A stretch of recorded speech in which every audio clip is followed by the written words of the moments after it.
Did it again. Got me another one. LS430. This is a 2005.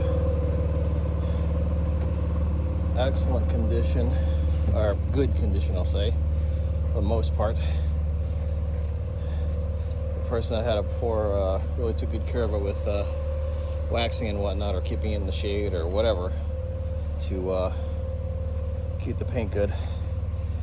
Did all that and everything, but decided to fall a little too close to the person ahead of them. Yeah. Yeah. So, I'm not a body guy. This should be interesting. I don't know if I'm going to fix it, take some parts off of it. I already have somebody who wants the engine. And technically, he bought the car anyways, so I'm just kind of doing it for him. He bought the car for the engine, and he's paying me to swap out. So we'll see what happens. But as of right now, 2005 LS430. I think it's got 203,000 miles on it. I don't know. I haven't had a chance to check the electric yet. So you see the batteries here, and all the fuses panels and everything are all blown out. So this is going to be a good one. This is going to be interesting to figure out to see what happens on this. So I'll be starting a whole new series on this, walking through everything and talking about it and all, and seeing what I can do with this. Did I just lose? Did I win? Did I break even?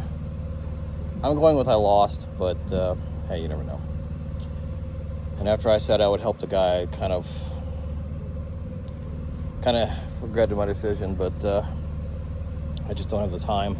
I really want to help this guy. He's a really good guy, and he blew up his engine on his car, so that's a pretty hard hit. Whether or not that engine's good or not inside there, I don't know. But we're gonna find out together. So stay tuned. All right, a couple days later, I'm starting to look into this halfway decent. And so what I've decided to do is go ahead and give you guys a complete overview of what's going on right now and show you the whole car,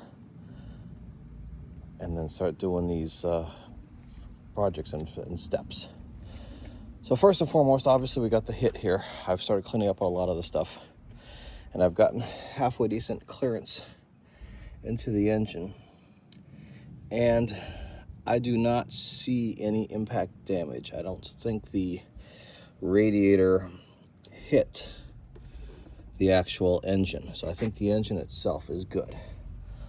Now, the battery was dead, so I charged the battery. I have not put any electricity to this thing yet, so I have no idea what's going on with this as far as does it have energy, all of this stuff here. So we've got 3 separate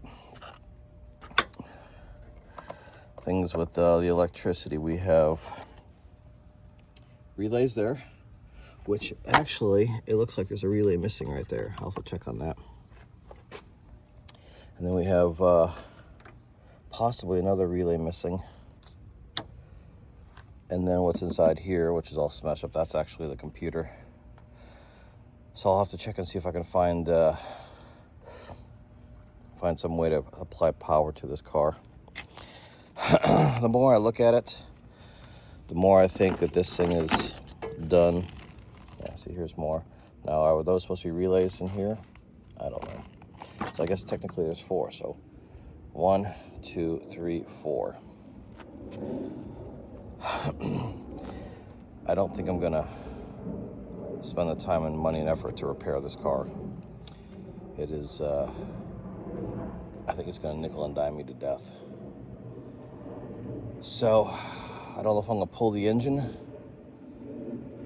and help the neighbor, or switch it and put it into that car. That's a whole different story as well, as you guys have seen in my previous videos. But in any case, So for, I think starting here, I think all of this is good up to here. Of course, this is bad here. I could get this at a junkyard. The whole front bumper is bad, but it looks like the frames are untouched. This one underneath the bumper of the car that it hit. So I would need a whole new frame here, obviously condenser and radiator, fan, all the other stuff, all the associated miscellaneous stuff with the lights and all. But then you get to here. And this is where I don't want to be bothered. A little pinch right there. Oh yeah, that just sealed the deal right there. That's crinkled right there aft of the, here's the shock tower. So that's after the shock tower, so that's gonna throw things off big time. So this whole shock tower has been pushed back a quarter of an inch, eighth of an inch, half an inch, whatever it is. So this car will never be straight. And since these are not that expensive, I don't see any reason to repair it. Obviously, would need a new hood and grill. So then coming up forward here, we have the windshield. Did the guy hit his head on the windshield? They told me no, but whatever. Either way, it doesn't matter. You'd have to replace the windshield. But the damage stops right here, and it looks like the door, yeah, the door's good. The door's good, but obviously the fender's kinked. The rims, this particular rim right here is actually halfway decent. The one in the back is pretty crusty. There's some good rust right down in there. That's peeling there. I guess a road rash. I mean, I could possibly take it to a place and have it redone, but $600. So, starting with the driver's interior, the door panel is dirty, but it's good. And we have paperwork and gum inside there. But the door panel itself is good. The dash looks good, except for those sticky things over there. Obviously the airbag's blown. Steering wheel's good. The seats, not so much. It's hard to see, but the typical stuff for that. So it is what it is. And so, yeah.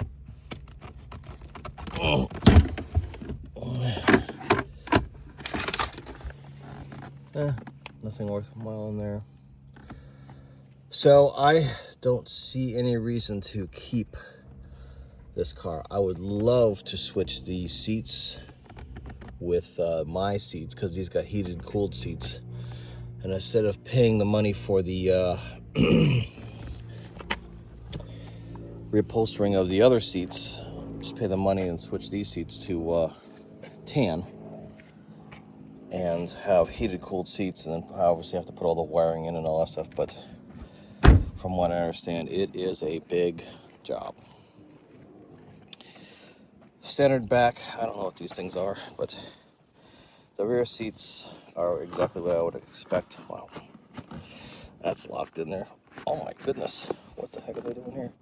Oh, maybe with the accident it's cinched up. Is this one here? Yep, this one is cinched. This one's blown as well. So even more issues with having to work on this car. The rear seat bottom, ugh. Yeah, it's starting to get eaten through. So, but the door panel is good on this side as well. Now, one thing that this does have, that I'm somewhat interested in, I don't know if I can retrofit it, is right here, right in there, it's got the rear sunshade. I don't know if I could take all of this off, this whole back rear deck, take it off and then reinstall it on my car and then have the sunshade. That would be nice.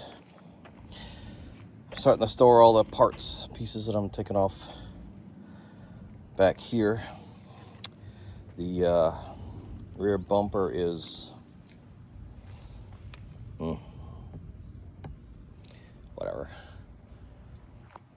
The trunk itself is good. It's got a backup camera for that aftermarket radio. So there's a lot of parts on here, but of course anyone in the LS430 world knows the 2005 has been slightly redesigned from the 2001 what I have. Case in point, you'll see the yellow for the tail light, and this has white, and they're different sizes. Same with the headlights, but otherwise they're it's right at the very edge. It could be a nice car, but the value of these cars are not there. And something else this has a single glove box, which is a little bit bigger, and mine has a dual glove box. And honestly, I prefer the dual glove box better. But you can see they're, putting tape on this stuff and everything. So this is kind of eh. And then likewise, they were wrapping the mirror. I do like the glass itself. Well, I guess my glass is the same. I guess my big issue is the tint. You can see the tint on my car in the back is starting to peel. Here and all over the place. And I guess I could just bring it to a shop and get that done. It's not like I'm going to replace the entire rear glass for just that, that's silly. So, but in any case, they told me it was 203,000 miles. And I can't confirm that because the battery was dead and obviously no electricity to the car. So what I'm going to do now is stick the battery back in and see if I can get some electricity to it. And then together we can see how many miles are on this car. Will it take it? Oh, I hear clicking.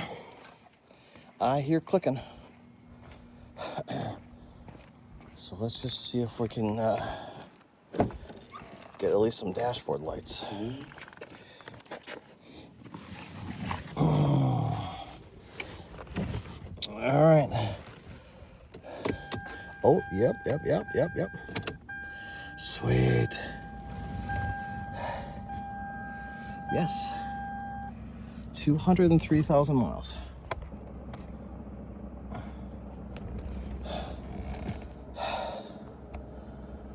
And this is the radio.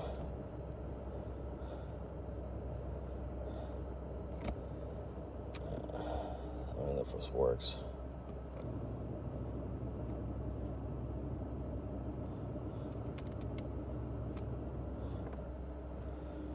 I don't know if it works or not. The air conditioning is, I can hear the fan. The swivel thing for the fan things here is not working. So it's a little pouch that's where the CD changer goes. That's interesting. It doesn't even have a CD changer. So I don't know.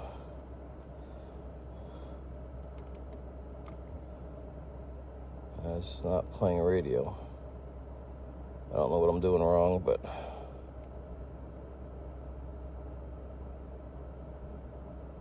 if I am doing anything wrong, I wonder if there's good speakers in here.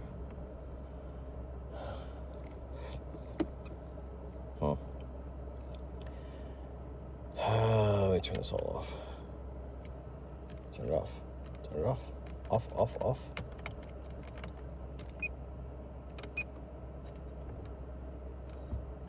Oh, interesting. Something's not right. It must be one of those circuit breakers. Because, or relays, because the fan just is constantly running. So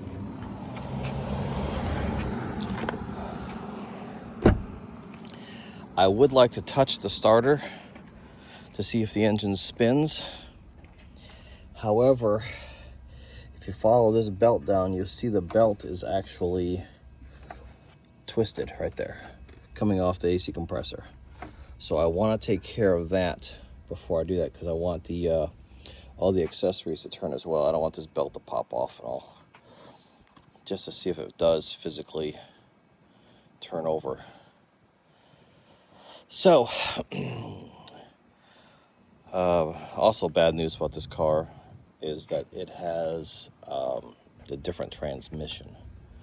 If this was the same exact engine and transmission of my car, I would probably change them both as a unit, because it is their transmission. That's why I bought it with a bad transmission, and I just flushed out the transmission, and it's been working fine for the last 5,000 miles. But I don't necessarily trust it.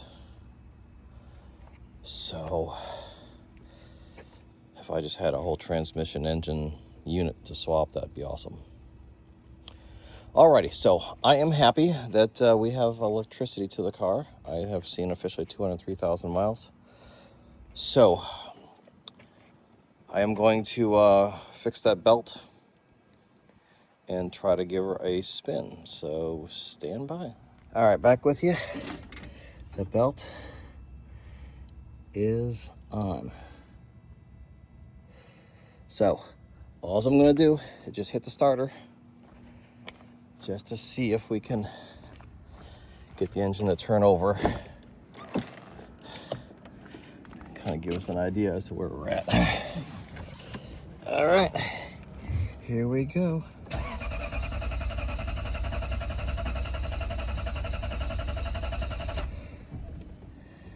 That's exactly what I wanted. Exactly what I wanted. And that engine sounds healthy. So I would consider that a minor win.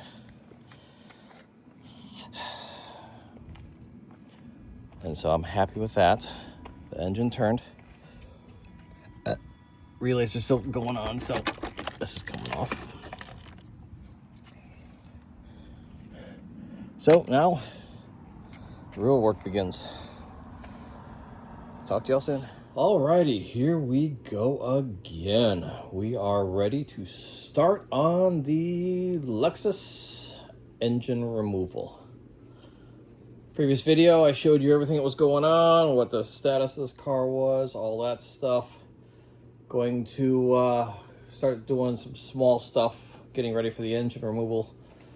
I also want to do things like kind of clean out the interior, cut the airbag out, get that stuff out of the way. I was never able to start the car. I could spin it, but it wouldn't actually start. And you guys probably know, when you get into an accident with one of these things, the computers automatically lock out not only the fuel, but also the ignition. And I don't want to spend a whole bunch of time trying to get that to work. So I'm going to go with the assumption that obviously his engine was working when he hit this guy. So I'm hoping for the best on this. So I'm going to pull it. I'm going to pull the engine, and I'm going to kind of partially rebuild the engine. You know, valve cover gaskets, timing belt, all that kind of basic stuff. Front main seal, rear main seal, all that, just to get it going. And then we'll see what happens with the engine after that. There's a couple different avenues I can take to do that. But car is in the garage, so I can start my fun and pulling this out. So one of the first things I'm going to be doing is pulling the hood, because This is awful low, and I'm going to be hitting my head on it 1,000 times. So I'm going to be pulling the hood pretty soon. I probably will wait until I can get a second pair of hands to help lift that off. But that's out of here. And then start pulling all this stuff out of here. Some of the smaller stuff, just get rid of, throw it away. Obviously the radiator, that's trash. All these plastic boxes that are all busted up, they're all just gonna go straight in the trash. I'm not gonna try to save any of this stuff. Strip it all down. The idea being is that this whole front is going to be completely accessible to pull this engine and transmission together as one unit. And then I'll separate the transmission once I get it out, and then start rebuilding the engine. And hopefully I'll get some guidance, if not from my friend that needs the motor, maybe from a divine intervention as to what's going on for different cars.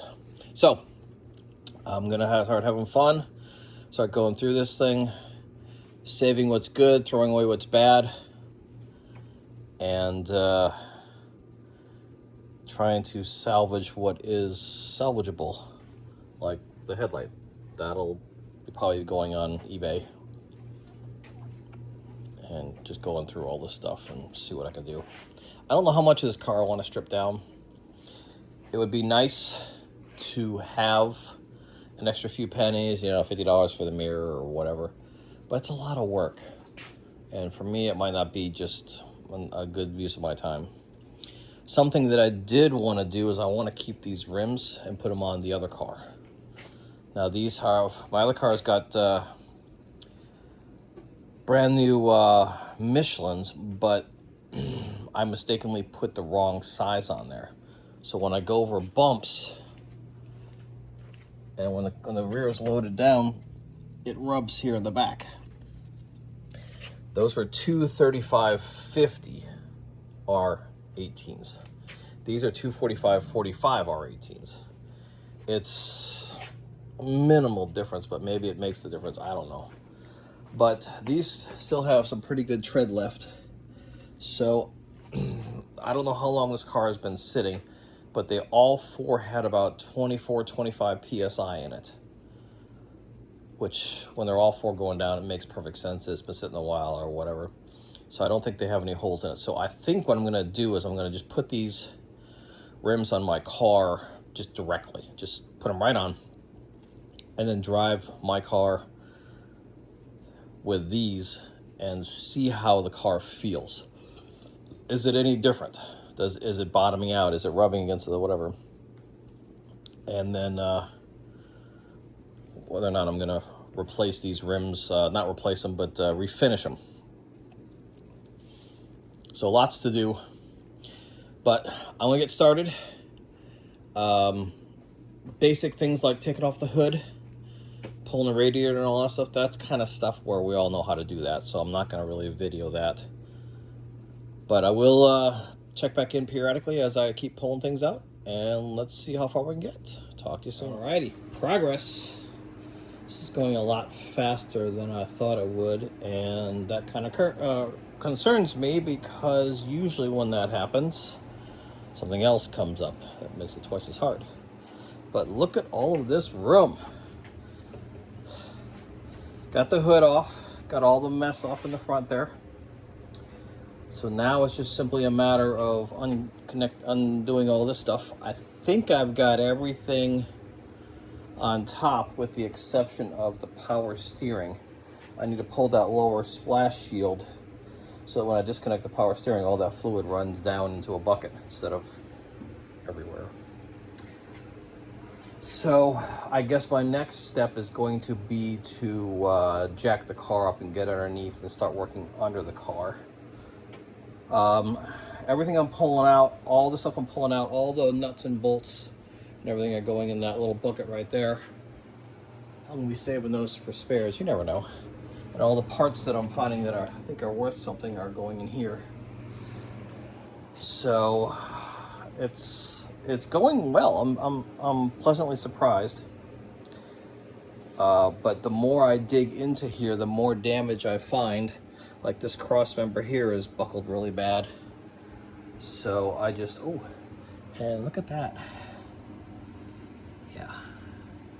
This car, the frame is gone. It's just, financially, it's not worth it.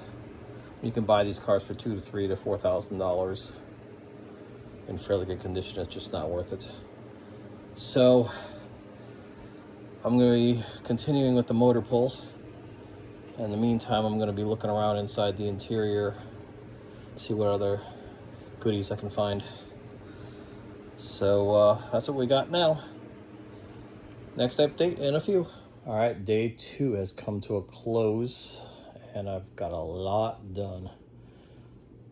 The underbody panels are toast, they're trash. Got the cats out.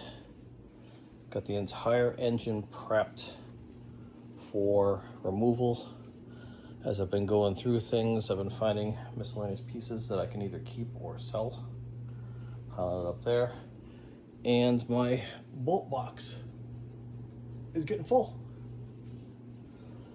So it's getting close. The last few things on the engine are the transmission brace. Take the 2 bolts out of the engine mounts. I've got 1 bolt left to disconnect the drive shaft from the transmission. I gotta jack the back up and spin the wheels. Speaking of jacking up the back, I will show this to you later because I can't get to it right now. But unexpected surprise, there's performance bars in the back of this car, which doesn't do me any good, but I'm gonna pull them out and put them on eBay to sell them and see if I can get $1 or $2. So hopefully I can get those out with relative ease. But this has been about 6 hours of work to get this car to this position, which includes disassembling the entire front, pulling off the headlights, fog lights, etc. Even pulling the crazy mats out of the seats. I don't think I'm going to keep the mats. There's nothing wrong with them, but I don't think I'm going to keep them. Nor I'm going to try to sell them. The seats are trash.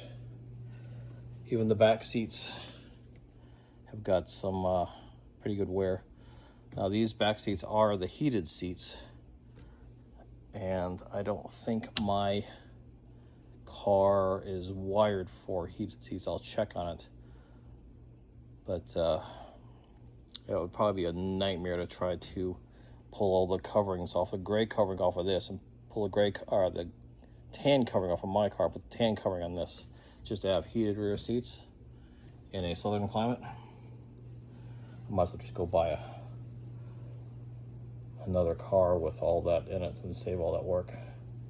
So anyways, that's where we're at right now.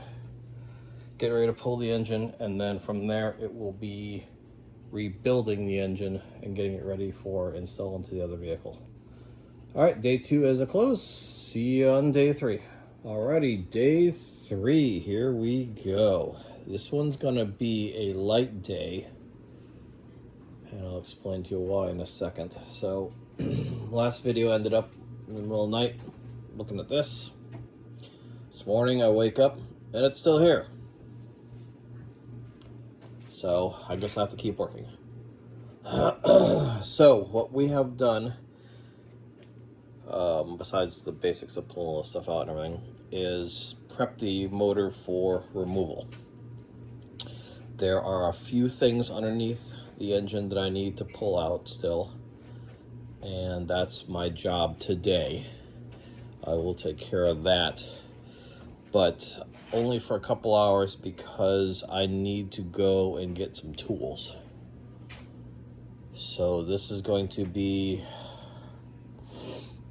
just a light video of doing stuff. So I am going to pull the stuff out in the bottom. There's nothing I really need inside the car.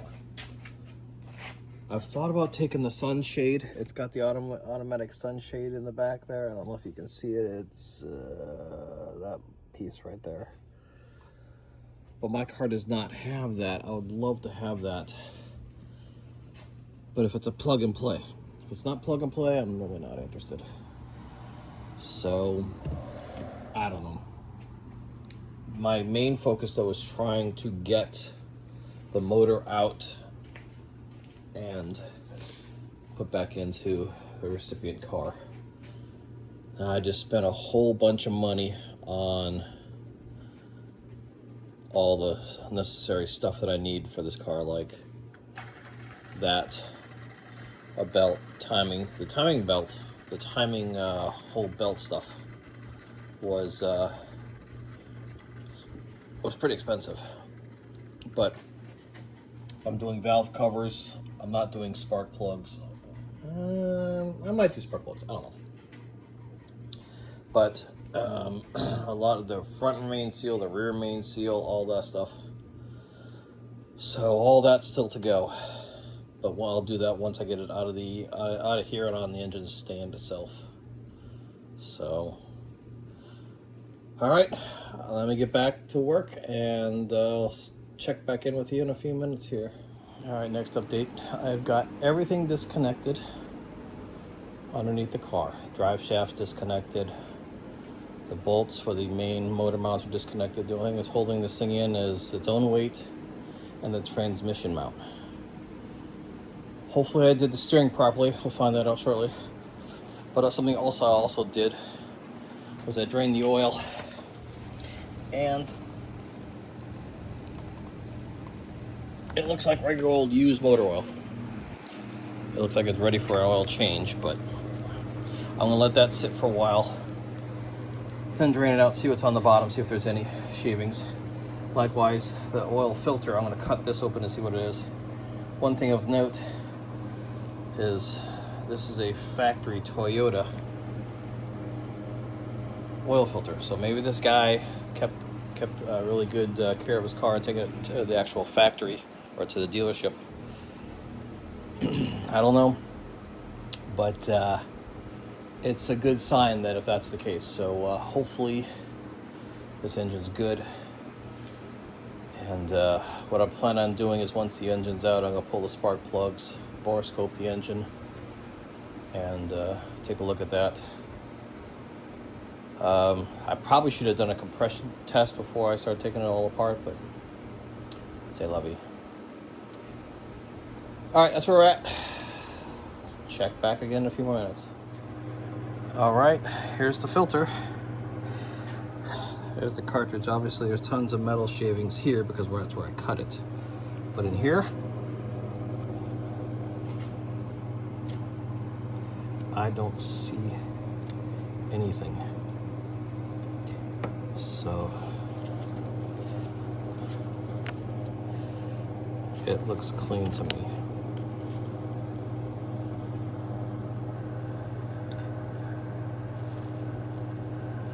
I don't see a single piece of metal. I see little dots like right there, but I don't think that's metal. I think that's just fabrics. I'm gonna cut it completely open and see what it looks like. So hold on. Nah, I think that's a clean filter. There's a little bit of, I see a very small amount of shiny, but I think that is from me cutting it open. And even if it is from the engine, it was like right there.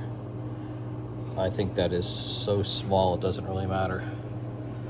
So I think as far as rings and bearings and races and all that stuff, I think we're looking good. So far so good. Gonna keep digging in, but I'm gonna call this a win for the oil filter, and this is going in the trash. Well, the end of day 3, and this turned out to be uneventful. I didn't get anything done. Sometimes that happens. So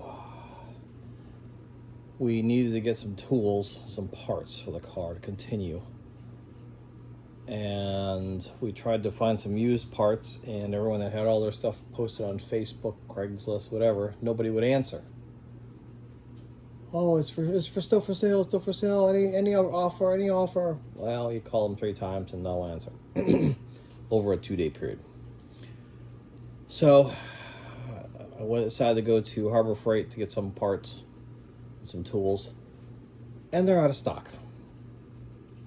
And then I just checked Amazon, and Amazon has it, and it's cheaper, but it's going to take 4 days to get here.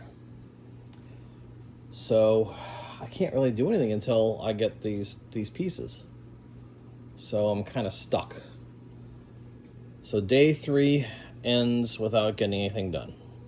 The engine is fully ready to be pulled. I'm sure I've got 1 or 2 small pieces that I have completely forgotten about, but otherwise it is completely detached from the vehicle, ready to be pulled. But in the meantime, this is where we're at. So my 4th day of working in this car will probably be in probably 4 days for the parts and tools to arrive. So in the meantime, here's one last look at her. I cleaned up the wheels, just got the dirt off the wheels. They shined up halfway decent. The other side's not as pretty. I will be taking these tires and rims off and putting them on the other car. And I also went underneath the seat and opened up the fuel tank. And I siphoned out 2.5 gallons of gas at, I don't know, average $4 a gallon, so $10. So $10 off of my purchase price, if you will. The rear shade, I started looking at that. It's held in with zip ties. So obviously it's got issues. I still haven't decided what I'm going to do about that yet. It's neat, but it's not, you know, a whole bunch more money and a whole bunch of time rewiring and whatnot. Kind of neat. But I'm still thinking about looking into it. So I did pull the actual fuel pump. When I took the fuel pump out to siphon out the gas, I actually took the fuel pump out. I'll be keeping that too as a spare. Because again, I think as soon as I'm done with this goes straight to the junkyard. I gotta pull that radio still. I don't know if anyone's gonna want it, but I might pull it and keep it. I don't know. But that's where we're at. So nothing too new and exciting. So stay tuned for day 4, the 4th day of working in the car, and hopefully that'll be a much more productive day. Till then, cheers. Alrighty, day 4. I have decided to pull the whole back end out. I wanted the subwoofer for a spare. If you watched my previous videos way back when on the gold LS430, the subwoofer, the dome had deglued, and so I had to glue that dome back on. So, which is just a sign that it's starting to fail. So, having a spare. But got the rear seats out, pulled that out. And then I pulled out the whole tray. I haven't verified on my car if this will work or not yet, but then I pulled out the screen and I wanted to document that all the gears look good. So I'm assuming that this is going to work just fine. So I'm gonna put this all back together again. I do have to repair this. The screen was coming out of the track. So from what I understand, it's a pretty easy fix. I'll just take care of that real quick. And then I'll put this off to the side.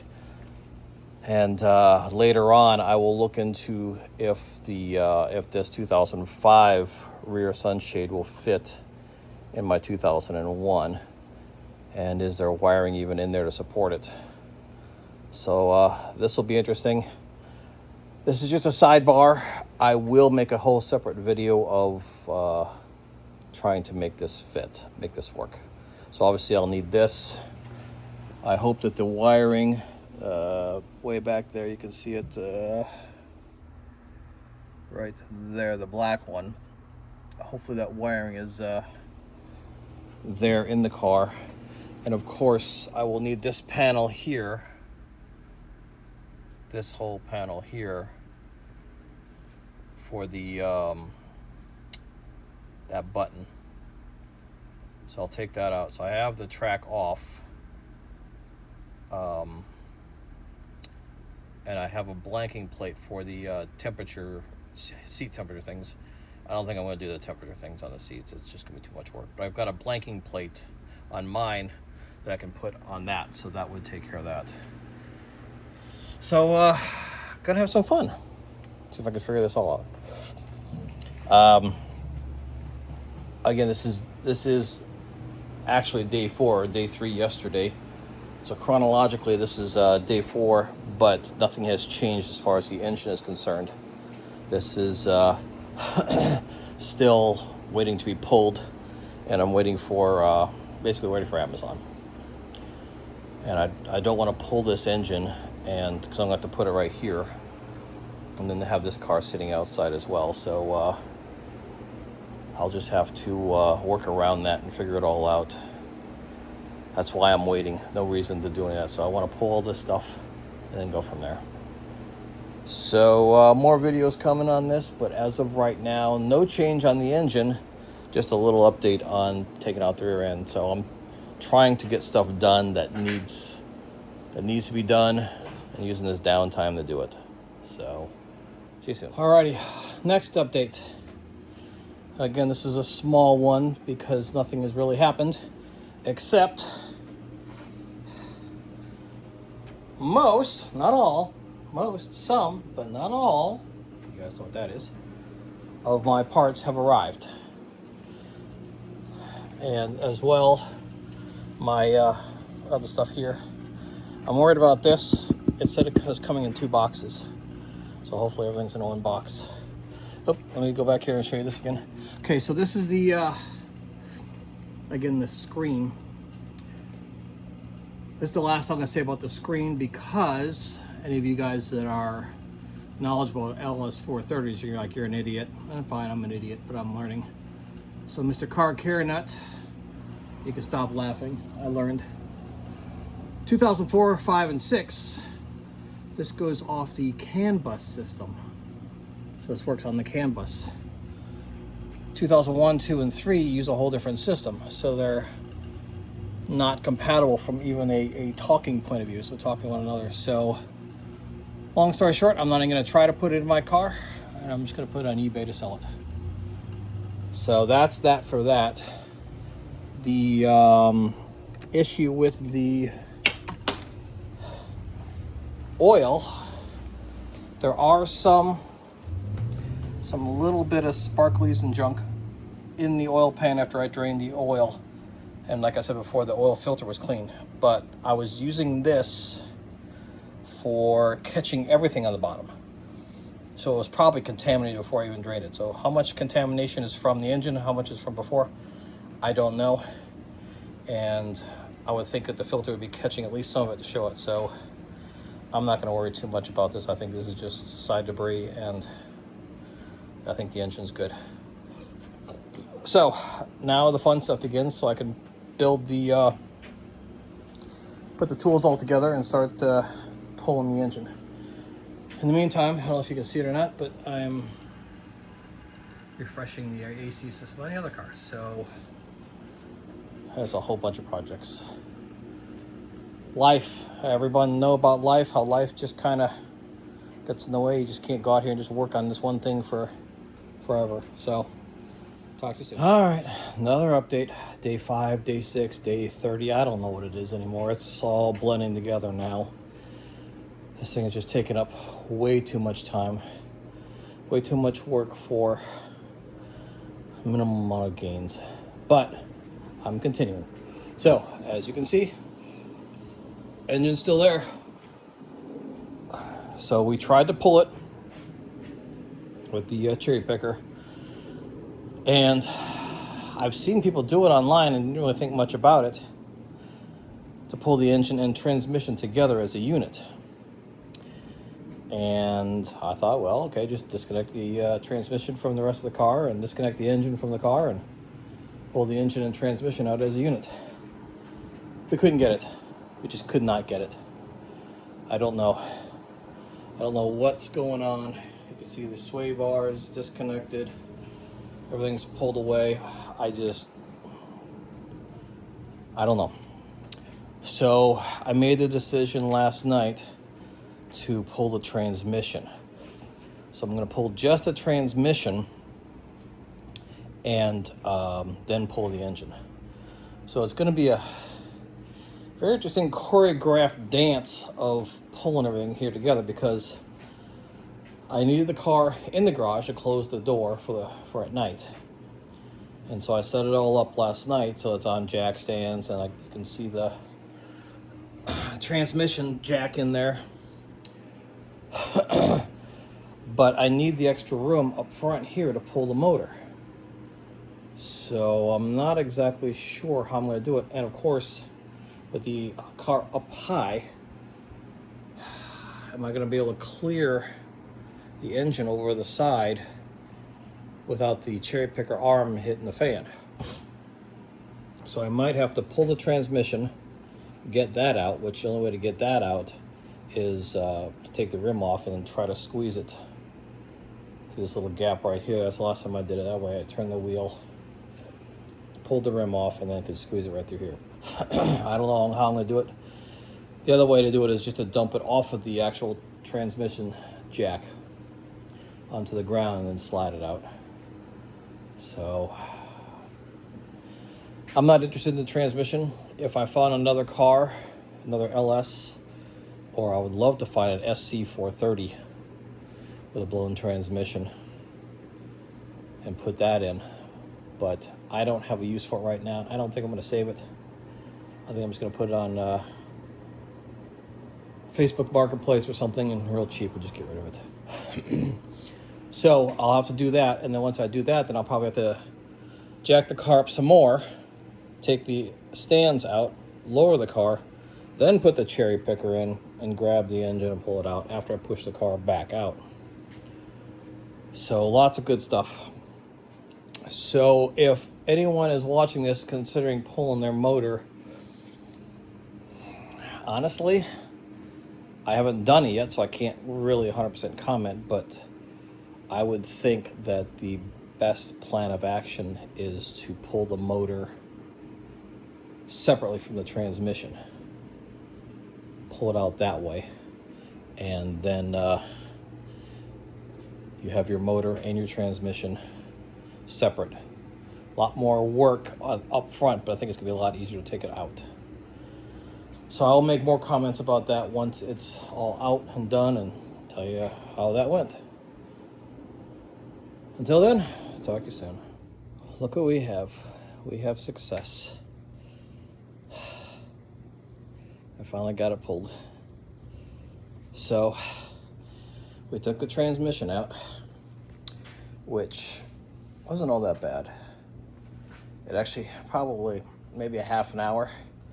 Had some hydraulic lines, one connector for electrical stuff, and then all the bolts that hook the torque converter under the thing there to the flywheel. Had to undo those, and then the only way to get the car the transmission out from under the car, I had to take off the bell housing and slide the transmission from under the jacked up car. Then I turned my attention to the engine, and quite literally we hooked up the chains and jacked it out of there. It just came right out. It was absolutely a beautiful thing. So here is the LS430 engine out of a 2005 with 203,000 miles on it, and it is juicy. But I think there's no problems with this. I drained the fluid, the coolant out of the block, because the obviously when he had the accident, he shattered the radiator, so all the fluid had already come out of the overall cooling system, but not the block itself. And the coolant looked good. There was no oil in it. It was dirty, it was old, but there was nothing really wrong with it. So oil does not have any debris in it. Oil filter was clean, and there's no oil in the coolant system. And apart from some very small things, like that, touching that, which I'll just replace I use the other power steering pump. And this is locked up. So you can't spin just the thing here. This is crushed into here or something. But everything else spins just fine. So, and I've rotated this engine numerous times. So I am happy with that. I'm gonna pull the spark plug, borescope the cylinders, look inside, see what's going on. I wanted to replace the rear main seal before putting all this on, but of course Amazon once again failed me, and they sent me all of that entire big old amount of packages, all on the exact same day as the rear main seal. And they say they couldn't deliver the rear main seal. They couldn't find my address. So they can find my address for all of that, but they can't find the address for this. So my guess is the person just didn't grab it out of the thing and had to make an excuse to make it look good for them so they don't get in trouble. So I need to start stripping this down. Now here's the thing. I've talked about this already before. The wiring harness will not work with my car. There's two separate cars that this might go into. We're not sure yet, and neither one of them it won't work. One, the transmission. So this is the transmission wiring, and these plugs are different because of my car, or the 2003 and older, are on a multiplex system, whereas the 2004, 5, and 6 are on a CAN bus system. In layman's terms, that's just how the engine talks to the computers and back and forth. So this has to be changed out, but this is bolted to here in a different bolt pattern. So this has to come off. The actual intake, the upper intake, has to come off as well and be replaced, simply because this bolt pattern doesn't line up. And from what I understand, the Japanese actually did that so they wouldn't mix it up. So if they put this on from the old car or this onto the new car, or whatever, I don't know. They wanted to make sure that this and this went together. That's all we care about. And I believe there's something different about this up here as well. I think this is not capped off on the other car. So the next step is to rebuild this engine, but I don't know how far I want to take it. And the engine in my car is still making that ticking noise. And it's either the exhaust has got a hole in it, or when I was explaining way back when, I had to replace the heads on that car.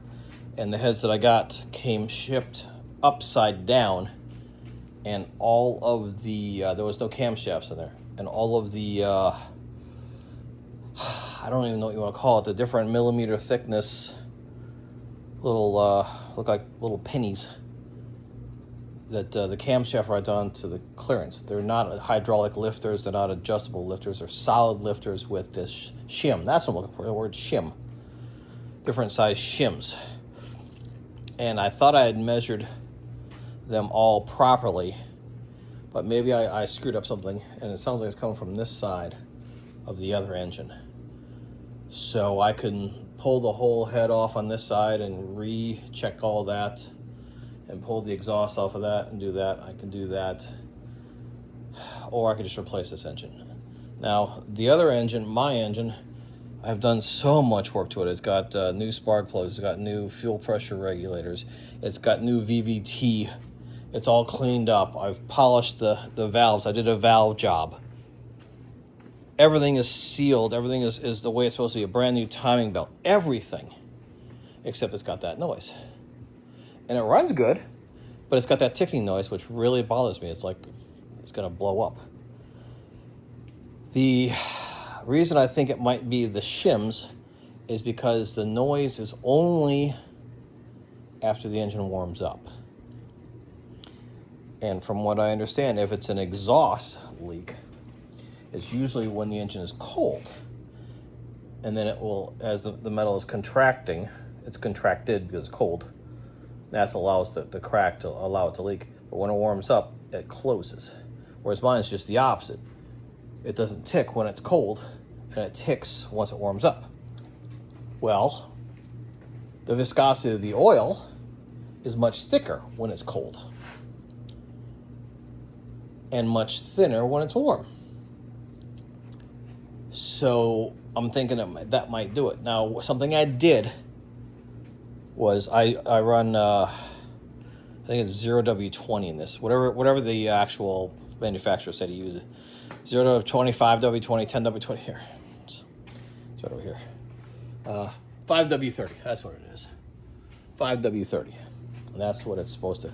Now, I put in, I think, some 60 weight oil in this car, just to see, spend the $20 just for a gallon of that, just to see if that heavier weighted oil would silence the ticking.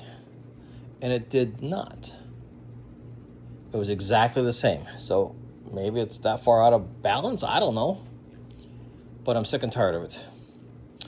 And yes, I could put this engine in my car and then painstakingly swap all of this stuff and go through it all and take everything off of that car and put it on this car.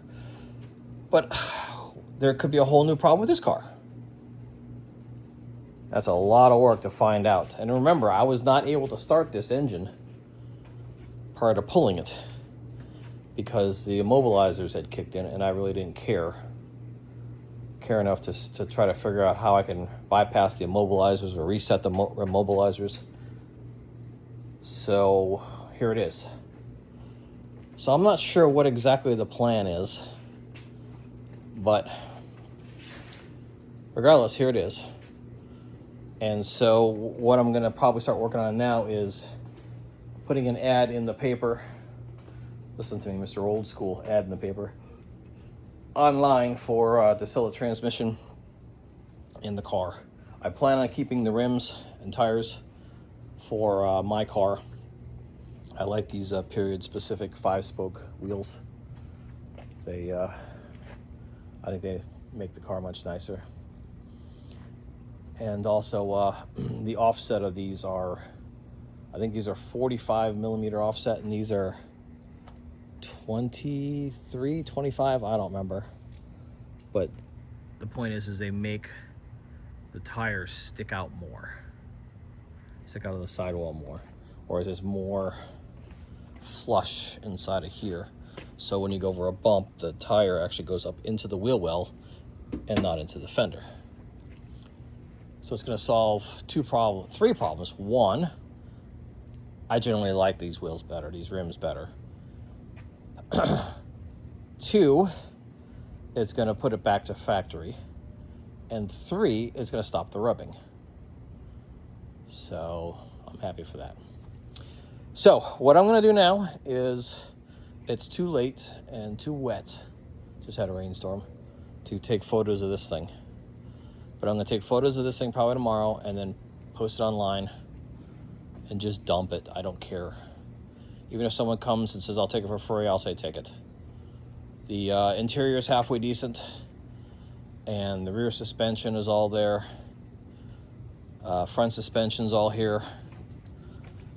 So there is value in this car still. The exhaust, the ABS, the brakes, and some knickknacks. The like the headlight and the fog lights, like you saw me pull out earlier. I'm gonna just put it with the car. I'm not gonna try to sell it individually. I just don't care. I just want this thing out of here. So that's where we're at, and I'll give you an update when we get closer.